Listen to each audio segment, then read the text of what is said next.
Welcome to haunted times. அவனோட பேரு சுபாஷ். அந்த ஃபேக்டரியில ஒர்க் பண்ணிக்கிட்டு இருந்த 650 பேர்ல இவனும் ஒருத்தன். அப்பா ரிட்டையர் ஆகிறதுக்கு முன்னாடி எப்படியோ அவரோட வேலையை இவனுக்கு வாங்கி கொடுத்துட்டாரு. அதனால பெருசா பிரச்சனை இல்லாத வாழ்க்கை தான் அவனுக்கு. இவன் ஃபேக்டரியில ஜாயின் பண்ணதும் இவனோட ஏஜ்ல வேலைக்கு ஜாயின் பண்ண சிலர் கூட ஃப்ரெண்ட்ஸாவும் ஆகியிருக்கான். பேசிக்கலி அவங்க தான் இனிமே இவனோட ஃப்ரெண்ட்ஸ் ஃபார் லைஃப். அதுல ஒருத்தன் தான் ராஜன். தேவையில்லாம யார் கூடயும் பேச மாட்டான். பட் அவன் பேசுற ஒவ்வொரு விஷயமும் பாயிண்டா இருக்கும். அடுத்தவங்க செய்யற தப்ப டைரக்டா அவங்களோட முகத்துக்கு நேராவே சொல்லிடுவான் ராஜன். அதனாலேயே சீனியர்ஸ் நிறைய பேருக்கு அவனை அவ்வளவா பிடிக்காது. ஏன் எங்க பேட்ச்லயே கூட சிலர் தான் அவங்கிட்ட பேச்சுவார்த்தையே வச்சுக்குவாங்க. பட் சுபாஷ்க்கு அவனோட அப்ரோச் ரொம்பவே பிடிச்சிருந்தது. அவனும் இன்னும் சிலரும் மட்டும்தான் அவங்கிட்ட சகஜமா பேசுவாங்க. கொஞ்ச நாளைக்கு அப்புறம் அவனும் அவங்க கிட்ட நல்லாவே பேச ஆரம்பிச்சான். இதெல்லாம் ஒரு 3 வருஷத்துக்கு முன்னாடி ஆரம்பிச்சது. எல்லாம் நல்லா தான் போய்கிட்டு இருந்தது, ஒரு 6 மாசம் முன்னாடி வரைக்கும். அப்போ என்ன நடந்ததுன்னு தெரியல. அதுக்கப்புறம் ராஜன் நார்மலாவே இல்ல. அவங்கிட்ட க்ளோஸா இருந்தவங்க உட்பட எல்லார்கிட்டையும் அவன் பேசுறதையே கொஞ்சம் கொஞ்சமா குறைச்சிக்க ஆரம்பிச்சான். அதுவும் முக்கியமா அவனோட அப்பா இறந்து போனதுக்கு அப்புறமா அவனோட நடவடிக்கைகள் முற்றிலுமா மாறி இருந்தது. நாங்களும் நிறைய முறை அவங்கிட்ட பேச ட்ரை பண்ணோம். ஆனா எதுக்குமே அவன் சரியா பதில் தரவே இல்லை. நாளாக நாளாக அவனோட நடவடிக்கைகளும் மோசமாக ஆரம்பிச்சது. ஆரம்பத்துல எல்லாம் கிளீன் ஷேவ் பண்ணிட்டு பார்க்கவே ஒரு மாதிரி நீட்டா வந்த ராஜன் கட்டிங் அண்ட் ஷேவிங் பண்றதையே குறைக்க ஆரம்பிச்சான். அவனோட முகத்தை பார்க்கும்போதே ஒரு மாதிரி வெறுமை தெரிய ஆரம்பிச்சது. எங்க கிட்ட பேசிக்கிட்டு இருந்த வரைக்கும் கூட அவனோட பர்சனலை பத்தி பெருசா யார்கிட்டையும் ஷேர் பண்ணிக்கிட்டதே கிடையாது. ஏன் அவனோட வீட்டுக்கு கூட்டிட்டு போனது கூட கிடையாது. லிட்ரலி அவனோட பேரு, அவனோட ஃபோன் நம்பர், அவனோட ஊரு, இதை தவிர பர்சனலா அவனை பத்தி வேற எதுவுமே எங்க யாருக்கும் தெரியாது. இவன் இப்படி வித்தியாசமா நடந்துக்க ஆரம்பிச்சதும் நிறைய பேர் அவனை விட்டு விலகி போக ஆரம்பிச்சுட்டாங்க. பர்சனலி அவன் மேல பல கம்ப்ளைண்ட்ஸ் இருந்தாலும் வேலைன்னு வந்துட்டா ஹி வாஸ் சோ பர்ஃபெக்ட். அதனாலேயே அவனை பத்தி பெருசா யாராலையும் குறை சொல்லவே முடியல. ரீசெண்டா அவன் குடிக்க ஆரம்பிச்சிட்டதாவும் ஒரு விஷயம் சுபாஷ்க்கு தெரிய வந்துச்சு. இதை கேட்ட சுபாஷ்க்கு ராஜன் அந்த மாதிரி ஆளே கிடையாதே, திடீர்னு ஏன் இப்படி மாறிட்டான்னு தெரியலையேன்னு சுபாஷ்க்கு ரொம்பவே குழப்பமா போச்சு. அவனோட வாழ்க்கையில என்னமோ நடந்திருக்கு, அதுவும் பெருசா ஏதோ நடந்திருக்கு. ஆனா அது என்னன்னு தெரியலையேன்னு யோசிச்சவன் கொஞ்ச நாளுக்கு அப்புறமா அதை பத்தி ஸ்ட்ரெயிட்டா ராஜன் கிட்டயே கேட்க முடிவு பண்ணான் சுபாஷ். மறுநாள் அவங்களோட ஷிஃப்ட் முடிஞ்சு வெளியே வரும்போது அவன்கிட்ட பேசலான்ற முடிவோட சைக்கிள் எடுத்துக்கிட்டு வெளியே வர்றதுக்குள்ள ராஜன் அவனோட சைக்கிள்ல வேகமா ஃபேக்டரியை விட்டு வெளியே போய்கிட்டு இருந்தான். இன்னைக்கு அவன்கிட்ட இதை பத்தி பேசாம விடக்கூடாதுன்னு சொல்லி அவனோட சைக்கிள்ல அவனை ஃபாலோ பண்ண ஆரம்பிச்சான் சுபாஷ். அவன் ஃபாலோ பண்ண கொஞ்ச நேரத்திலேயே அவன் எங்க போறான்றது அவனுக்கு புரிஞ்சு போச்சு. அவன் நேரா போன இடம் ஒயின் ஷாப். இன்னைக்கு விடக்கூடாதுன்னு வேக வேகமா கிட்ட போயிட்டான் சுபாஷ். வண்டியை நிறுத்திட்டு உள்ள போகவும் அவன் ஒரு குவார்ட்டர் பாட்டில் வாங்கிட்டு திரும்பவும் கரெக்டா இருந்துச்சு. ராஜன் அந்த இடத்துல சுபாஷை எதிர்பார்க்கவே இல்லை. அப்படியே ஷாக் ஆகி நின்னான். அவனை பார்த்து டேய் ராஜா, என்னடா இதெல்லாம்னு ஷாக் ஆகி கேட்டான் சுபாஷ். அங்க நின்னு எதையும் பேச விரும்பாத ராஜன் சுபாஷை கூட்டிட்டு அவசர அவசரமா அங்க இருந்து வெளியே வந்தான். சைக்கிள் கிட்ட வந்தவன் சைக்கிளை எடுத்து சுபாஷ் கிளம்பலான்னு சொல்லவும் அவனும் சைக்கிளை எடுத்துட்டு அவன் கூடையே கிளம்புனான். கொஞ்ச தூரம் தள்ளி வந்ததுக்கு அப்புறம் ஒரு தனிமையான இடத்துல ராஜன் சைக்கிளை நிறுத்தினான். சுபாஷும் சைக்கிளை நிறுத்திட்டு அவன் கிட்ட போனான். சுபாஷ் வருத்தத்தோட டே ராஜா, நல்லா தானடா இருந்த, என்னடா ஆச்சுன்னு கேட்டதுதான் மிச்சம். அவன் தானா அழ ஆரம்பிச்சிட்டான். இதை பார்த்த சுபாஷ்க்கு என்ன இவன் திடீர்னு அலறான்னு ஒண்ணுமே புரியல. ஏதோ பிரச்சனை இருக்கு, ஆனா அதை சொன்னாதானே தெரியும். கொஞ்ச நேரம் கழிச்சு ஏண்டா அலற, ஃபேமிலியில ஏதாவது ப்ராப்ளமா, இல்ல பர்சனலி ஏதாவது ப்ராப்ளமா, வீட்டுல யாருக்காவது உடம்பு சரியில்லையா, எதுக்குடா அலற, எதா இருந்தாலும் சொன்னாதானே தெரியும்னு கேட்டான் சுபாஷ். உடனடியா அவன் எந்த பதிலையும் சொல்லல.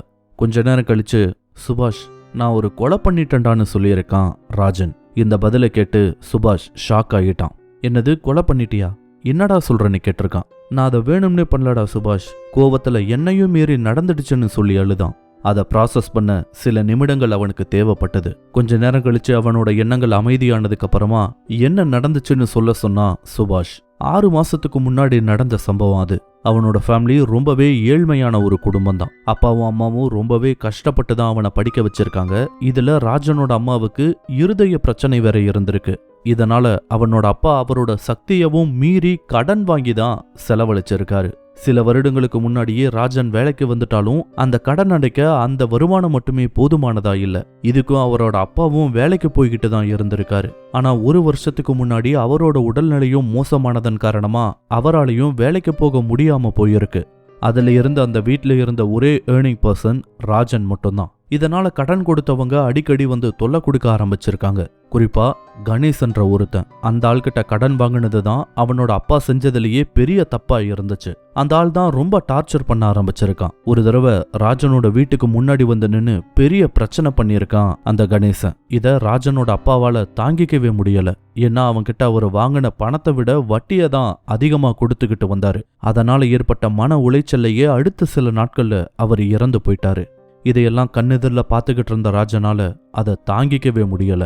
அப்போ ஏற்பட்ட கோவத்துல அந்த ஆளை கொலை பண்ண முடிவு பண்ணி தொடர்ந்து அவனை ஃபாலோ பண்ண ஆரம்பிச்சிருக்கான் ராஜன். அப்பப்போ எதுக்கு நமக்கு இந்த வேண்டாத வேலை, மாட்டிக்கிட்டா என்ன பண்றது, இப்படி ஏகப்பட்ட குழப்பங்களும் கேள்விகளும் பயமும் அவனுக்குள்ள ஏற்பட்டுக்கிட்டே இருந்திருக்கு. ஆனா அவனோட அப்பா பத்தின நினைவு வரும்போதெல்லாம் அவனை கொல்லணுன்ற வெறி மட்டும்தான் முன்னாடி வந்து நிற்கும். ஒரு நாள் நைட் ஃபேக்டரி ஷிஃப்ட் முடிஞ்சு போகும்போது எதேர்ச்சியா அந்த கணேசனை பார்த்திருக்கான் ராஜன். யார் கூடயோ நின்று சத்தமா போன்ல பேசிக்கிட்டு இருந்திருக்கான். அந்த ஆள்கிட்ட கடன் வாங்கி அவனை மாதிரியே கஷ்டப்பட்டுக்கிட்டு இருக்க வேற ஒரு நபர் போல அவரு. ஏதோ ஒரு இன்ட்யூஷன் அன்னைக்கு அவனை ஃபாலோ பண்ண சொல்லியிருக்கு. கொஞ்ச நேரம் மறைவா ஒரு இடத்துல நின்று நடக்கிறதையெல்லாம் கவனிச்சிருக்கான் ராஜன். கணேசனும் ஒரு 5 நிமிஷத்துல போன் பேசி முடிச்சிட்டு அங்கிருந்து கிளம்பி இருக்கான். இது நடந்த ஏரியான்றது பெருசா ஆள் நடமாட்டம் இல்லாத ஒரு ஏரியா வேற. அது இரவு நேரமா இருந்ததால சுத்தமா ஆட்கள் யாருமே இல்ல. அப்படி இருக்கும்போது மறுபடியும் ஒரு போன் கால் வரவும் பைக்கை நிறுத்திட்டு அவனோட போனை எடுத்து பார்த்திருக்கான் கணேசன்.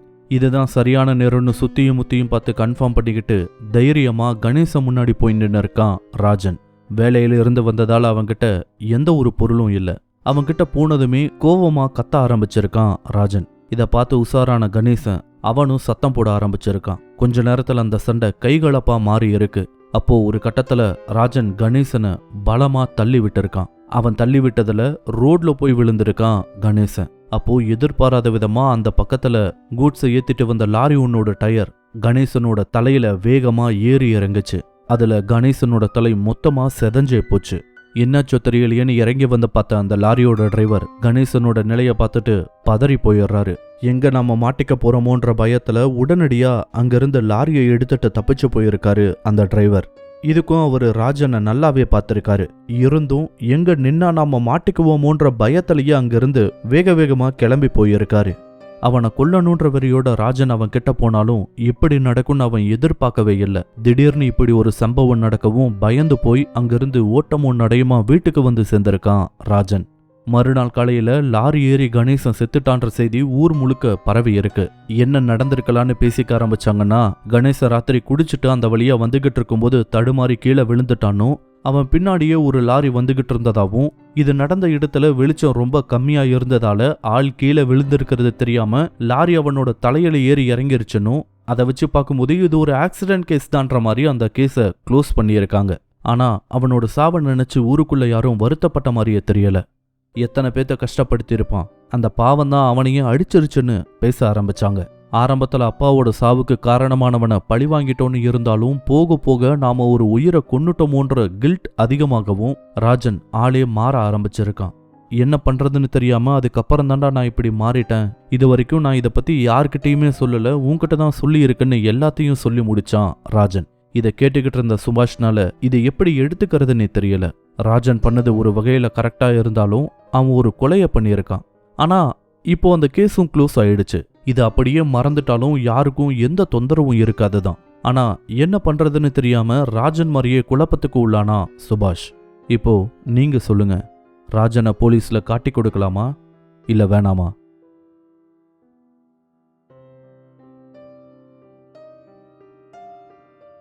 இந்த வீடியோ உங்களுக்கு பிடிச்சிருந்தா லைக் பண்ணுங்க, கமெண்ட் பண்ணுங்க, ஷேர் பண்ணுங்க. இதே மாதிரியான புதிய வீடியோக்களை பார்க்க மறக்காம ஹாண்டட் டைம்ஸ் சேனலுக்கு சப்ஸ்கிரைப் பண்ணுங்க.